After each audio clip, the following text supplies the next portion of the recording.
দশম শ্রেণীর বন্ধুদের জন্য সুখবর। আজকে কিন্তু তোমাদের সামনে হাজির হয়েছি হিস্ট্রি সাবজেক্ট নিয়ে। হিস্ট্রি সাবজেক্টেরই আজকে কিন্তু দ্বিতীয় চ্যাপ্টার।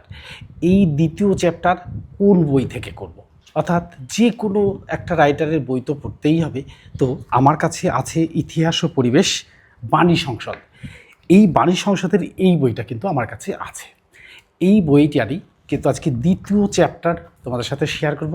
আর যেটুকু পড়ব তার মধ্যে থেকে যে কোশ্চেনগুলো ইম্পর্ট্যান্ট সেই কোশ্চেনগুলো উত্তর সমেত তোমাদের সাথে শেয়ার করব। আজকে শেয়ার করছি কোন চ্যাপ্টার? দ্বিতীয় চ্যাপ্টার। কি না, সংস্কার, বৈশিষ্ট্য ও পর্যালোচনা। এই চ্যাপ্টারটা থেকে কিন্তু আজকে তোমাদের সামনে শেয়ার করব।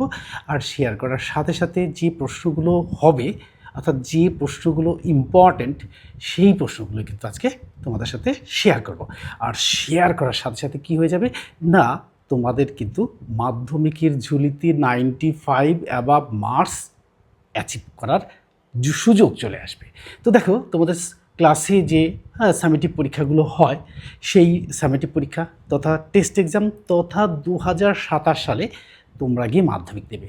এই 2027 সালে মাধ্যমিক দেবে, তার কিন্তু 26 সালে কিন্তু আজকে অনেক কটা মাস হয়ে গেল, প্রায় 5 মাস কভার হয়ে গেল।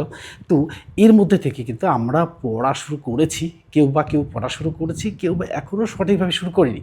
তাই আমি বলবো এখনই কিন্তু সুবর্ণ সুযোগ, অর্থাৎ গ্রীষ্মকালের ছুটিটা এখনও স্কুলে রয়েছে, অনেক স্কুল কিছুদিনের মধ্যে খুলবে।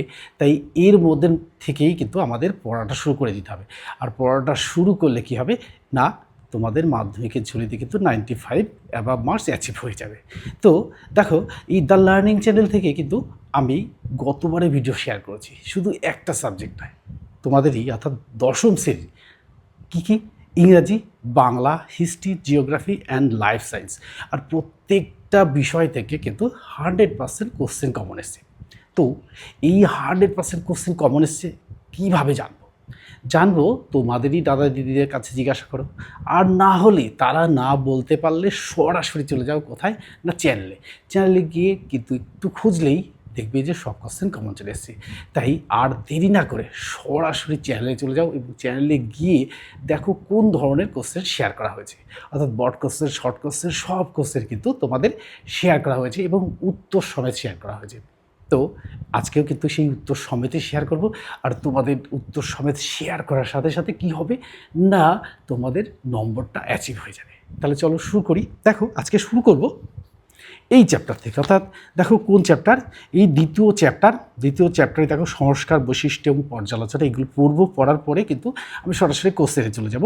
আর কোশ্চেনগুলো উত্তর লিখেই করবো বোর্ডে। আচ্ছা দেখো, ভূমিকা।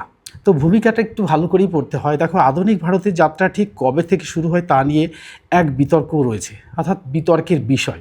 তবে এই মধ্যযুগীয় বেড়াজাল থেকেই এই এক সময়ে মানুষ বেরিয়ে পড়ে এবং তখন থেকেই মানুষ স্বাধীনভাবে ভাবনা চিন্তা করতে শুরু করে। এই অবস্থাকে আধুনিক যুগ বলে মনে করা হয়, অর্থাৎ মেনে নিতে কোনো অসুবিধাও হয় না। এই স্বাধীনভাবে ভাবনা চিন্তা কিন্তু কম বেশি 19 শতকের গোড়া থেকে লক্ষ্য করা যায়। আমাদের আধুনিকতা কতটা আমাদের নিজস্ব তা নিয়ে ঐতিহাসিক এবং বুদ্ধিজীবীদের মধ্যে পার্থক্য কিন্তু রয়েছে বা মত বিতর্ক রয়েছে।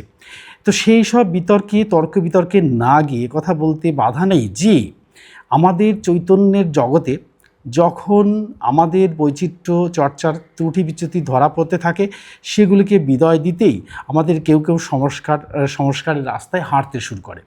আর এই সংস্কারের রাস্তায় যখন থেকেই হাঁটতে শুরু করে না, তখনই সমাজের পরিবর্তন হতে শুরু করে। আর শিক্ষাক্ষেত্রে, সমাজ এবং ধর্মক্ষেত্রে আমাদের কাম্য জীবনযাত্রা কেমন হতে পারে তা নিয়ে ভাবনা চিন্তা শুরু হয়। কিছু শিক্ষিত মানুষ এইসব ক্ষেত্রে এই সংস্কার বিধর্মিতার অর্থাৎ ধর্মিতার পরিচয় দিতে শুরু করেন। এর ফলে কি হয় না, অষ্টাদশ শতকের শিক্ষা সমাজ ধর্মীয় চিন্তাভাবনাকে দূরে সরিয়ে রেখে 19 শতকে এক নতুন চিন্তাভাবনার জগৎ শুরু হয়। তো শুরু হয় এ কথা বলতে বা কোনো বাধা নেই যে এক্ষেত্রে সারা দেশ বাংলা অর্থাৎ পথিকৃতির ভূমিকা কিন্তু গ্রহণ করে।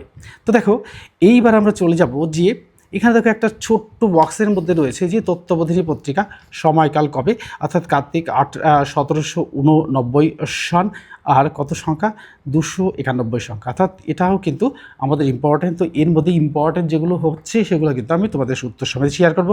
এবার চলে আসবে যে 19 শতকের বাংলা।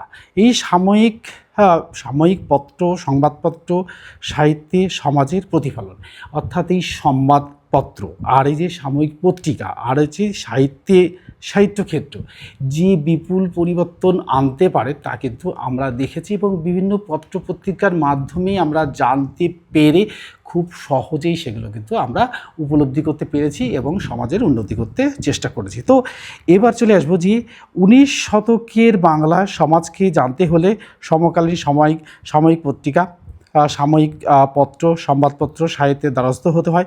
অষ্টাদশ শতকের সংলগ্নে বাংলাদেশের মুদ্রণযন্ত্রের আগমন ঘটে। তখন থেকেই জ্ঞানের জগতে নতুন ঢেউয়ের সঞ্চার হয়। ভারত বা বলা ভালো যে এই সময় বাংলা নবজাগরণের সন্ধিক্ষণে এসে দাঁড়ায়। সাময়িক পত্র, সংবাদপত্র এবং অবশ্যই সাহিত্য মুদ্রণযন্ত্রের ফলশ্রুতি, অর্থাৎ এই সংবাদপত্র, সাময়িক পত্রিকা, মুদ্রণযন্ত্রের ফলে কিন্তু সমাজের পরিবর্তন এসেছে। জেনে রাখা ভালো যে ভারতে এবং সেই অর্থে বলা উচিত বাংলাদেশের প্রথম ইংরাজি সংবাদপত্রের নাম ছিল হিকে সাহেবের পত্রিকা। এটা কিন্তু ভেরি ইম্পর্ট্যান্ট, বেঙ্গল গেজেট, অর্থাৎ 29শে জানুয়ারি 1780 খ্রিস্টাব্দ। আর এই দেশের বাংলার প্রথম সংবাদপত্র, বাংলা ভাষার প্রথম মাসিক পত্রটি ছিল শ্রীরামপুরের ব্যাপটিস্ট মিশনের মার্সম্যান সম্পাদিত দিগদর্শন। এটাও কিন্তু ভেরি ইম্পর্ট্যান্ট, আগে নাম। প্রথম সাপ্তাহিক পত্রিকাটি ছিল মার্সম্যান সম্পাদিত সমাচার দর্পণ, আর প্রকাশকাল হচ্ছে 1818 খ্রিস্টাব্দ। এবার চলে আসবে যে সাময়িক পত্রিকা এবং সংবাদপত্রের মধ্যে দিয়ে বিভিন্ন ক্ষেত্রে পার্থক্য রয়েছে। এগুলি কী পার্থক্য, এটাও কিন্তু একটা ইম্পর্টেন্ট। দেখো, এটাও কিন্তু ইম্পর্টেন্ট কোশ্চেন, অর্থাৎ একটু বড় কোশ্চেন যখন শেয়ার করবো তখন কিন্তু এটা অবশ্যই শেয়ার করব। এবার দেখো, এই সাময়িক পত্রিকার মধ্যে নিয়মিত ব্যবধান প্রকাশ শুরু হয়, যেমন সাপ্তাহিক, পাক্ষিক, মাসিক, ত্রৈমাসিক বিভিন্ন। অন্যদিকে এই সংবাদপত্র সাধারণত দৈনিক প্রকাশিত হয়। এবং 2 নম্বর দেখো এই সাময়িক পত্র তুলনামূলকভাবে দামি কাগজের বাধাই আকারে প্রকাশিত হয়, কিন্তু সংবাদপত্র সস্তা দামে কাগজে বাধাইভাবে প্রকাশিত হয়। 3 নম্বর দেখো, সাময়িক পত্রে ব্যক্তিগত মতামত এবং ভ্রমণ কাহিনী মূলক বৃত্তান্ত প্রভৃতি গুরুত্ব পায়, কিন্তু সংবাদপত্রে তাৎক্ষণিক সংবাদ প্রকাশের ওপর বেশি জোর দেওয়া হয়। আর 4 নম্বর দেখো, দিগদর্শন, বামাবোধিনী, গ্রামবার্তা প্রকাশিত বিভিন্ন অর্থাৎ প্রভৃতি সাময়িক পত্রের উদাহরণ। অন্যদিকে সংবাদপত্রের উদাহরণ হিসাবে সংবাদ প্রভাকর এর উল্লেখ করা যায়। এটা কিন্তু ইম্পর্টেন্ট কোশ্চেন, অবশ্যই পড়ে রাখো। এইবার চলে আসবো বামাবোধিনী পত্রিকা, অর্থাৎ 1863 খ্রিস্টাব্দ থেকে 1923 খ্রিস্টাব্দ। তো 19 শতকের সামাজিক আন্দোলনের অন্যতম বিষয় ছিল এই নারী কল্যাণ। তো নারীদের কল্যাণ না করতে পারলে সমাজের উন্নতি হবে না, এবং সমাজের উন্নতি করতে হলে নারীদের কল্যাণ করতেই হবে। তো বাঙালির সমাজে নারী জাতির অবস্থান ছিল খুবই করুণ। শিক্ষার আলো থেকে তাদের বঞ্চিত করা ছিল, এবং বহির্জগতের সঙ্গে তাদের কোনো সম্পর্ক ছিল না বললেই চলে। এই অবস্থায় নারী শিক্ষার প্রসার এবং নারী স্বাধীনতার ও প্রকৃত স্ত্রী আচারের প্রয়োজনীয়তা উপলব্ধি করে ব্রহ্মনেতা উমেশচন্দ্র দত্ত, নামটা মনে রাখবে, যে 1840 থেকে 1907 খ্রিস্টাব্দে কয়েকজন তরুণ ব্রাহ্মণকে নিয়ে 1863 খ্রিস্টাব্দে বামাবোধিনী সভা প্রতিষ্ঠিত হয়। এটাও কিন্তু ভেরি ইম্পর্ট্যান্ট। এই সভার মুখপাত্র ছিলেন বাংলার মাসিক বামাবোধিনী পত্রিকা। 1863 খ্রিস্টাব্দ থেকে উমেশচন্দ্র দত্ত এর সম্পাদনায় বামাবোধিনী পত্রিকা প্রকাশিত হয়। এটাও ইম্পর্ট্যান্ট, এটাও কিন্তু দাগিয়ে নাও। আসবো, এই বামাবোধিনী পত্রিকার বাল্য বিবাহ, অসম বিবাহ, বার্ধক্য বিবাহ প্রভৃতি বিরোধিতা করা হয়। বাল্য বিবাহের কুফল সম্পর্কে পত্রিকায় বিভিন্ন লেখা প্রকাশ করা হয়। আর সমাজের বহু প্রতিষ্ঠিত মহিলারা স্বনামে বা বেনামে এই পত্রিকা নিয়মিত লিখতেন। তাদের লেখা বিভিন্ন গল্প, কবিতা, সামাজিক প্রতিবন্ধকতা জয় করা, মহিষী নারীদের কথা প্রভৃতি বিষয়ে বামাবোধিনীতে ছাপা হতে থাকে। আর 1877 খ্রিস্টাব্দে বামাবোধিনী সভা বন্ধ হলে বামাবোধিনী পত্রিকা 1923 খ্রিস্টাব্দ পর্যন্ত প্রকাশিত হয়। এই পত্রিকার প্রতিটি সংখ্যায় সংস্কৃত লেখা হতো। আর এই যে কন্যাপিয়ং পালো নিয়া শিক্ষা নিয়াতীয় যত্নং অর্থাৎ কল্যাণকে পালন এবং যত্নের সঙ্গে শিক্ষা দেওয়া আবশ্যক, এটা তার মানে। তো এবার আসবো আমরা হিন্দু পেট্রিয়ট পত্রিকা। এটাও কিন্তু ভেরি ইম্পর্ট্যান্ট ফর দ্য মাধ্যমিক এক্সাম 2027। তো বাংলায় নীলকর সাহেবদের নীল চাষিদের ওপর যে অকথ্য নিপীড়ন চালাতো তার বিরুদ্ধে বাংলায় প্রবল প্রতিবাদ শুরু হয়। এই রকম এক প্রতিবাদী কণ্ঠ হিসাবে 1853 খ্রিস্টাব্দে হিন্দু পেট্রিয়ট পত্রিকা বা হিন্দু পেট্রিয়ট নামে একটি সামাজিক পত্রিকা পত্রিকার প্রকাশ ঘটে। আর এই পত্রিকার প্রথম সম্পাদক ছিলেন গিরিশচন্দ্র ঘোষ। এটা কিন্তু ভেরি ইম্পর্ট্যান্ট, এটা কিন্তু দাগিয়ে নাম। এই পত্রিকার দ্বিতীয় সম্পাদক ছিলেন হরিশ্চন্দ্র মুখার্জি। এরা দুজনই ছাড়াও এই পত্রিকায় মালিকদের মধ্যে উল্লেখযোগ্য ছিলেন কালীপ্রসন্ন সিংহ, ঈশ্বরচন্দ্র বিদ্যাসাগর প্রমুখ। হিন্দু পেট্রিয়ট কথাটির অর্থ ছিল হিন্দু দেশপ্রেমিক। এটাও কিন্তু ইম্পর্টেন্ট, এটা দাগিয়ে নাম। 1857 খ্রিস্টাব্দে মহাবিদ্রোহের সময় থেকে হিন্দু পেট্রিয়ট প্রায় নিয়ম করেই বিদ্রোহের খবরগুলি শিরোনাম করে তোলা হয়। এই পত্রিকার পৃষ্ঠপোষকগণ অবশ্য বিদ্রোহকে সুনজরে দেখেননি। তারা মনে করতেন যে এই তৎকালীন অর্থাৎ তথাকথিত মোগল সাম্রাজ্যের নেতৃত্বে পরিচালিত বিদ্রোহ উচিত কাজ ছিল কি না, বা ছিল না।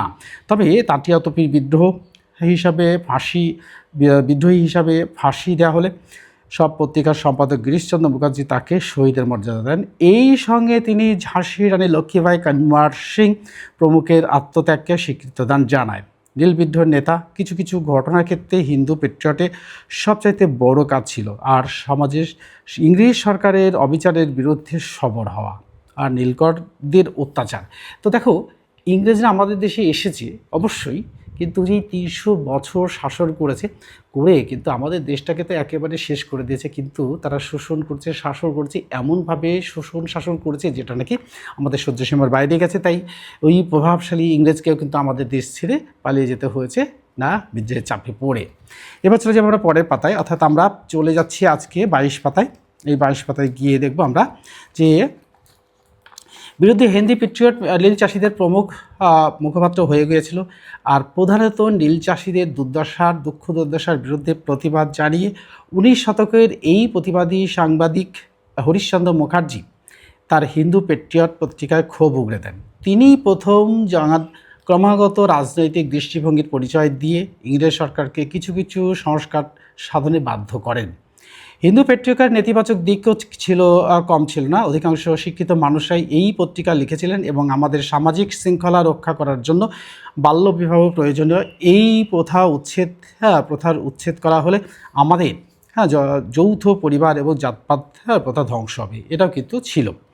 এবার আসবে আমরা হুতুম প্যাঁচার নকশা। বাংলা সাহিত্যের কালোজয়ী ব্যঙ্গ রচনাগুলির মধ্যে কালীপ্রসন্ন সিংহ 1841 থেকে 1870 খ্রিস্টাব্দ নাগাদ রচিত হুতুম প্যাঁচার নকশা হলো অন্যতম। এটাও কিন্তু ইম্পর্ট্যান্ট। তো মাত্র 21 বছর বয়সে তিনি হুতুম প্যাঁচার ছদ্মনামে তিনি গ্রন্থটি রচনা করেন। 1862 খ্রিস্টাব্দে গ্রন্থটির প্রথম ভাগ এবং 1864 খ্রিস্টাব্দে দ্বিতীয় ভাগ এক্ষেত্রে প্রকাশিত হয়। আর এই গ্রন্থে কালীপ্রসন্ন কলকাতা শহরের সমাজ জীবনের এক ছবি তুলে ধরেন। 3টি সম্প্রদায়ের উল্লেখ করেছেন। 1 নম্বর পাশ্চাত্য শিক্ষায় শিক্ষিত এবং সাহেবী চালচলনের অন্ধ অনুকরণকারী। 2 নম্বর হচ্ছে পাশ্চাত্য শিক্ষায় শিক্ষিত কিছু সাহেবী চালচলনের অন্ধ অনুকরণকারী নয়। 3 নম্বর হচ্ছে ইংরাজি না জানা গোড়া হিন্দু সমাজের মানুষ। গ্রন্থটির প্রথম ভাগে চড়ক পার্বণ, নীল ষষ্ঠী, বারোয়ারি পূজা, ছেলেধরা, খ্রিস্টানি হুজুগ, সাত পেয়ে গরু প্রভৃতি এবং দ্বিতীয় ভাগে রথযাত্রা, রামলীলা, রাসলীলা, দুর্গাপূজা, মহেশের স্নানযাত্রা প্রভৃতি সামাজিক উৎসবের বিবরণ দিয়েছেন এবং কলকাতার শহরবাসীদের এক শ্রেণীর ধনী ব্যবসায়ী এবং জমিদারদের বিলাসবাসন জীবনযাত্রাও তাদের লেখার মধ্যে দিয়ে ফুটিয়ে তুলেছেন। এবং এই জীবনযাপন চরিত্রহীনতা এবং মূল্যবোধের অভাব প্রভৃতি তার গ্রন্থে ফুটে উঠেছে। গেল হুতুম প্যাঁচার নকশা। এবার আসবে নীলদর্পণ। এই নীলদর্পণ পর্যন্তই আজকে কিন্তু আমরা পড়ব। তো শহরের শাসকদের প্রত্যক্ষ মদতে বাংলায় নীলকর সাহেবদের অত্যাচার এক সকরুণ সামাজিক চিত্র হিসাবে অভিহিত হয়। দেবেন্দ্রনাথ ঠাকুর প্রতিষ্ঠিত তত্ত্ববোধিনী পত্রিকা, এটা ভেরি ইম্পর্টেন্ট ফর দ্য মাধ্যমিক এক্সাম 2027। 1850 থেকে 1853 খ্রিস্টাব্দে প্রথম প্রকাশিত। অক্ষয় কুমার দত্ত লিখেছেন, নীল প্রস্তুত করা প্রজাদের মানুষ মানুষ নহে, মানুষ নহে নীলকর তাহাদিগকে বল দ্বারা তদ বিষয়ে পবিত্র করেন এবং তাহাদিগকে অর্থাৎ এই নীল চাষীদের দুশ্চিত্ত ঋণ জালে আবদ্ধ হইতেছে এবং নীল চাষীদের দুরবস্থা বর্ণনা করে সরকারি কর্মচারী দীনবন্ধু মিত্র কচ্চিৎ প্রতিকর্ষ অর্থাৎ যে কোনো পথের যে কোনো এক পথিকের ছদ্মনামে নীলকর নাটক লেখেন। 1860 খ্রিস্টাব্দ ঢাকা থেকে এই নাটকটি প্রকাশিত হয়। এই নাটকটি নীলকরদের দ্বারা অত্যাচারিত গ্রাম বাংলার এক জ্বলন্ত চিত্র। আর বাংলা ভাষায় লিখিত নাটকের বিষয়ে ইংরেজি শিক্ষিত মানুষের কর্ণগোচর করার জন্য মাইকেল মধুসূদন দত্ত এই নাটকটি অনুবাদ করেন। রেভারেন্ড জেমসের নামে গ্রন্থটি প্রকাশিত হয় এবং গ্রন্থটি প্রকাশিত হওয়ার সঙ্গে সঙ্গে নীলকর সাহেবরা একযোগে রেভারেন্ড লিংয়ের বিরুদ্ধে বা লংয়ের বিরুদ্ধে মামলা দায়ের করে। এবার চলে আসবো আমরা যে মামলায় রেভারেন্ড লংয়ের 1 মাস কারাদণ্ড এবং 1000 টাকা জরিমানা হয়। বাংলার অন্যতম সংস্কৃতিবান মানুষ কালীপ্রসন্ন সিংহ আদালত প্রাঙ্গণেই তার এই জরিমানার টাকা পরিশোধ করেন। এই নাটকের গুণে ভারতে তো বটেই, ইংল্যান্ডের নীলকরদের বিরুদ্ধে প্রতিবাদে ঝড় ওঠে। আর এই নাটকটি বাঙালির মনে দেশপ্রেম ও জাতীয়তা বোধকে জাগিয়ে তুলতে গুরুত্বপূর্ণ ভূমিকা পালন করে। তাহলে নীলদর্পণের গুরুত্বটাই বোঝো। এবং 1872 খ্রিস্টাব্দে কলকাতায় ন্যাশনাল থিয়েটার থিয়েটারে এই নাটক প্রথম মঞ্চস্থ হয়। অর্থাৎ নাটক করে দেখানো হচ্ছে নীলকর সাহেবরা কীভাবে তাদের অত্যাচার, অর্থাৎ আমাদের দেশীয় কৃষকদের কীভাবে অত্যাচার করতো তারই করুণ কাহিনী কিন্তু নীলদর্পণ নাটকের মধ্যে দিয়ে মঞ্চস্থ হয় এবং জনসাধারণকে বোঝানো হয়, জনসাধারণকে দেখানো হয়, বাংলা ভাষাতে পড়ানো হয়, পড়িয়ে তাদেরকে বোঝানো হয়েছে নীলকর সাহেবরা যে অত্যাচারটা করছে সেটা কাদের করছে, আর তার বিরুদ্ধে রুখে না দাঁড়ালে আমাদের দেশ তথা আমাদের দেশের পামর জনসাধারণ তার বিপদগ্রস্ত হবে। এবার আসবো আমি গ্রামবার্তা প্রবাসিকা। বাংলাদেশে কুষ্টিয়া জেলার অন্যতম কুমারখালী গ্রামের কুমারখালী বাংলা পাঠশালায় প্রধান শিক্ষক হরিনাথ মজুমদার 1863 খ্রিস্টাব্দের এপ্রিল মাসে নিজের উদ্যোগে একটি মাসিক সংবাদপত্র প্রকাশ করে। আর তার প্রকাশিত পত্রিকাটির নাম ছিল গ্রামবার্তা প্রবাসিকা। এটাও কিন্তু ভেরি ইম্পর্টেন্ট ফর দ্য মাধ্যমিক এক্সাম 2027। এবার আসবো আমরা, তিনি তার সাধারণ মানুষের কাছে কাঙালি হরিনাথ নামে পরিচিত ছিলেন। তাহলে কাঙালি হরিনাথ নামে কে পরিচিত ছিল এটাও কিন্তু ইম্পর্টেন্ট।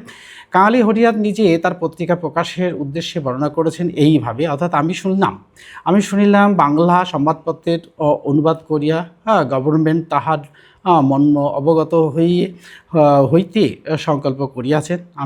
আমার ইচ্ছা হইল এই সময় একখানি সংবাদপত্র প্রচার করিয়া গ্রামবাসী প্রজারা এবং যেভাবে অত্যাচারিত হয়েছে তার গভর্নমেন্টের কর্ণপাত করিলে অবশ্যই তাহার প্রতিকার এবং তাহাদিগের নানা প্রকার উপকার সাধিত হইবে, এই সন্দেহ নাই। গ্রামবাসী প্রজার অবস্থা প্রকাশ করিবা বলিয়া পত্রিকার নাম হয় গ্রামবার্তা প্রকাশিকা। তাহলে গ্রামবার্তা প্রকাশিকার নামের কিন্তু একটা গুরুত্বপূর্ণ ভূমিকা আছে, এটা কিন্তু এটা ইম্পর্টেন্ট 2 নম্বর কোশ্চেন হিসাবে। এটা 2 নম্বর কোশ্চেন কিন্তু আমরা পরে শেয়ার করব। প্রকাশ করার প্রতিশ্রুতি দেওয়া হলো।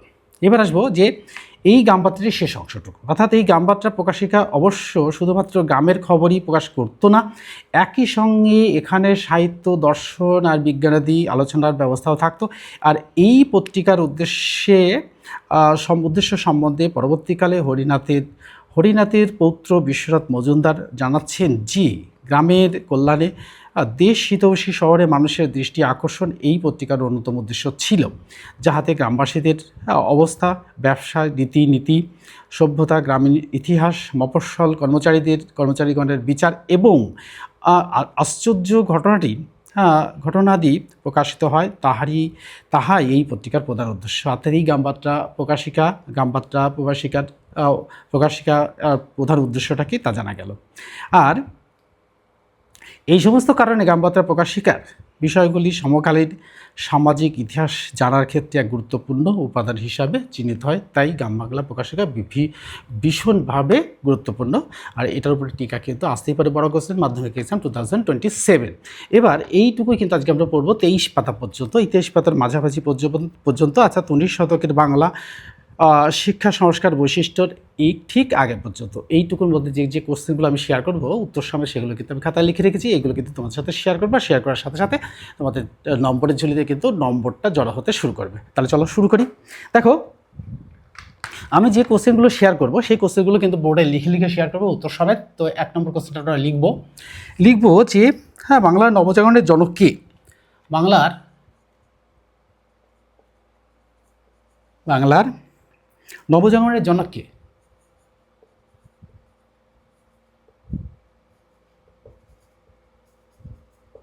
জনক কে? উত্তর হবে রাজা রামমোহন রায়। এখানটায় উত্তর লিখব, রাজা রাম মোহন রায়। 2 নম্বর কোশ্চেনটা এখান থেকে শেয়ার করব যে ব্রহ্ম সমাজ কে প্রতিষ্ঠা করেন? ব্রহ্ম সমাজ কে প্রতিষ্ঠা করেন?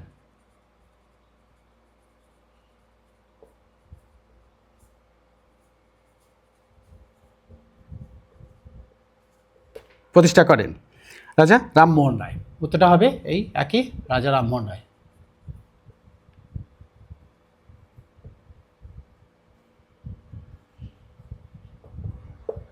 রামমোহন রায়। 3 নম্বর কোশ্চেন দেখো, 3 নম্বর কোশ্চেন তো সতীদাহ প্রথা বিলোপ হয় কত সালে?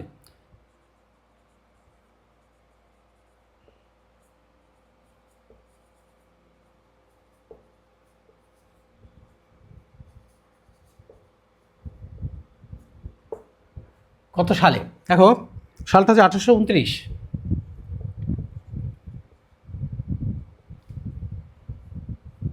29 সালে। 4 নম্বর কোশ্চেন শেয়ার করবো, চলে যাবো পরের পাতায়। বিধবা বিবাহ আইন পাশ হয় কবে? বিধবা বিবাহ আইন পাশ হয় কবে?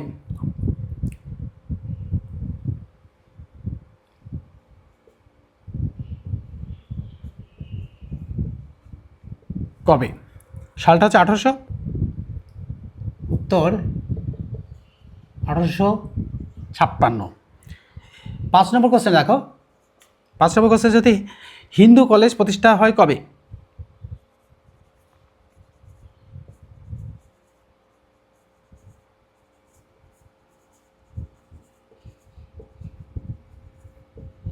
কবে? 1817। উত্তরটা হবে 17 সালে। 6 নম্বর কোশ্চেনটা দেখো, 6 নম্বর কোশ্চেন দেখো, বাংলাদেশে প্রথম ইংরাজি সংবাদপত্রের নাম কি?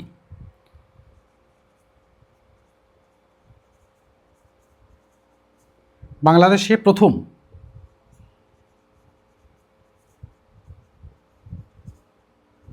ইংরাজি পত্রের নাম কি? দেখো বেঙ্গল গেজেট।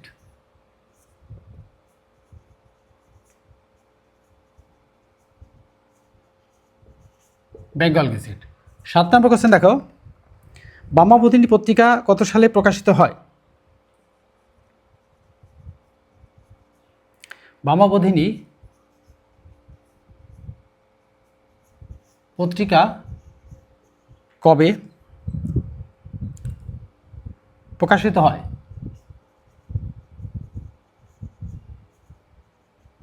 হয় 1863। উত্তরটা হবে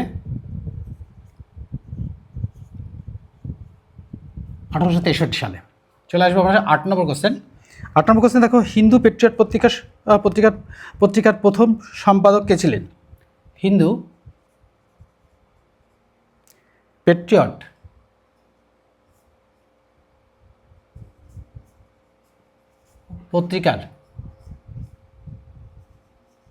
পত্রিকার প্রথম সম্পাদক কে ছিলেন?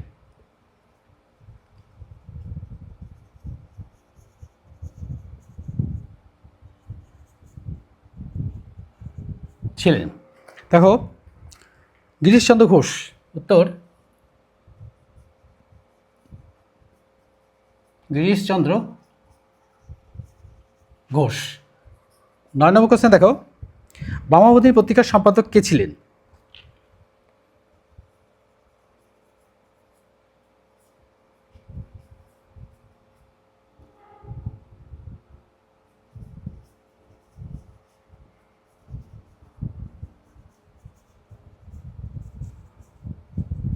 কে ছিলেন? উত্তরটা দেখো উমেশচন্দ্র দত্ত।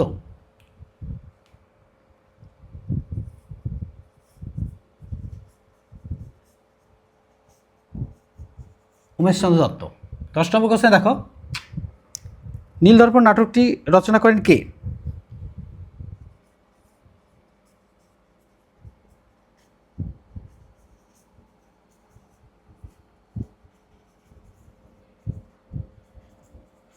কে? উত্তরটা হবে দীনবন্ধু মিত্র।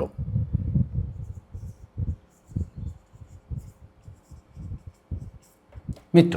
দেখো 10টা কোশ্চেন কিন্তু অলরেডি শেয়ার করা হয়ে গেছে। এই 10টা কোশ্চেন তোমাদের ক্লাসের অর্থাৎ সাবজেক্টিভ পরীক্ষার জন্য এবং টেস্ট এক্সাম তথা 2027 সালে মাধ্যমিক পরীক্ষার জন্য কিন্তু ভেরি ভেরি ইম্পর্ট্যান্ট। তো তোমরা এই প্রশ্নগুলো তো অবশ্যই পড়বে। আর আমি বলবো যে এগুলো পড়ার সাথে সাথে কী করবে, একটা করে লাইক দিয়ে দেবে আর বন্ধুদের মধ্যে শেয়ার করে দেবে।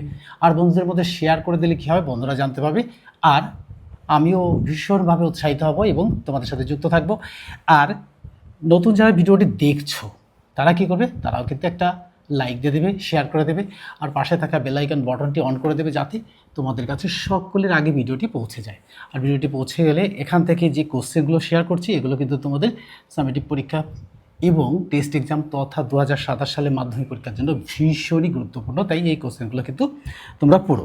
10টা কোশ্চেন শেয়ার করা হয়ে গেছে অলরেডি। এবার আমরা আসবো 11 নম্বর কোশ্চেন। 11 নম্বর কোশ্চেন দেখো, হ্যাঁ, গাম্বারটা প্রকাশিকা। গাম্বারটা প্রকাশিকা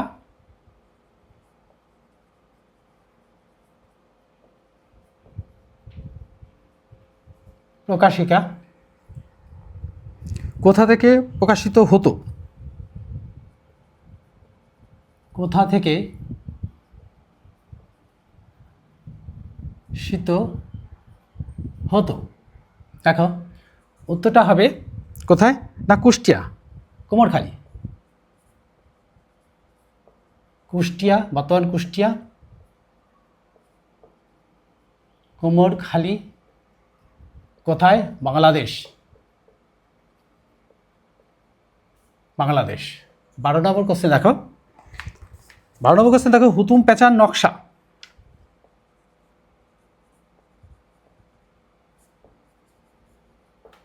প্যাঁচার নকশা কে লিখেছেন?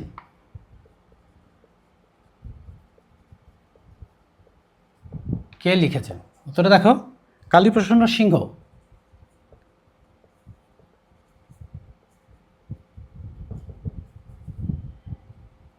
কালীপ্রসন্ন সিংহ। 13 নম্বর কোশ্চেন দেখো, কলকাতা মাদ্রাসা কি প্রতিষ্ঠা করেন?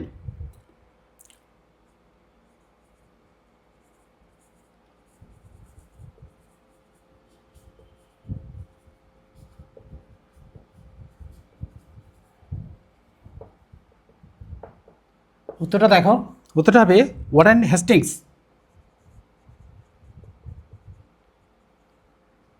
ওয়ারেন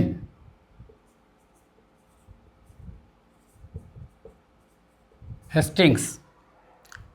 14 নম্বর দেখো, ফোর্ট উইলিয়াম কলেজ কবে প্রতিষ্ঠা হয়?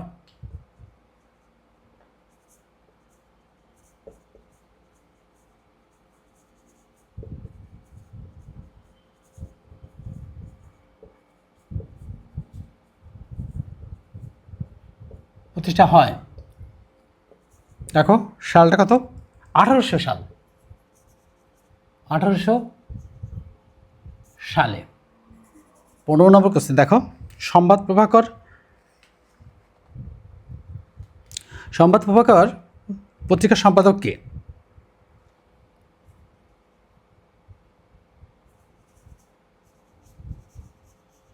প্রভাকর পত্রিকার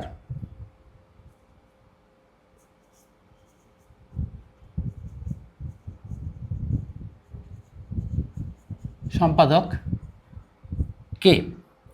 উত্তরটা দেখো, ঈশ্বরচন্দ্র গুপ্ত।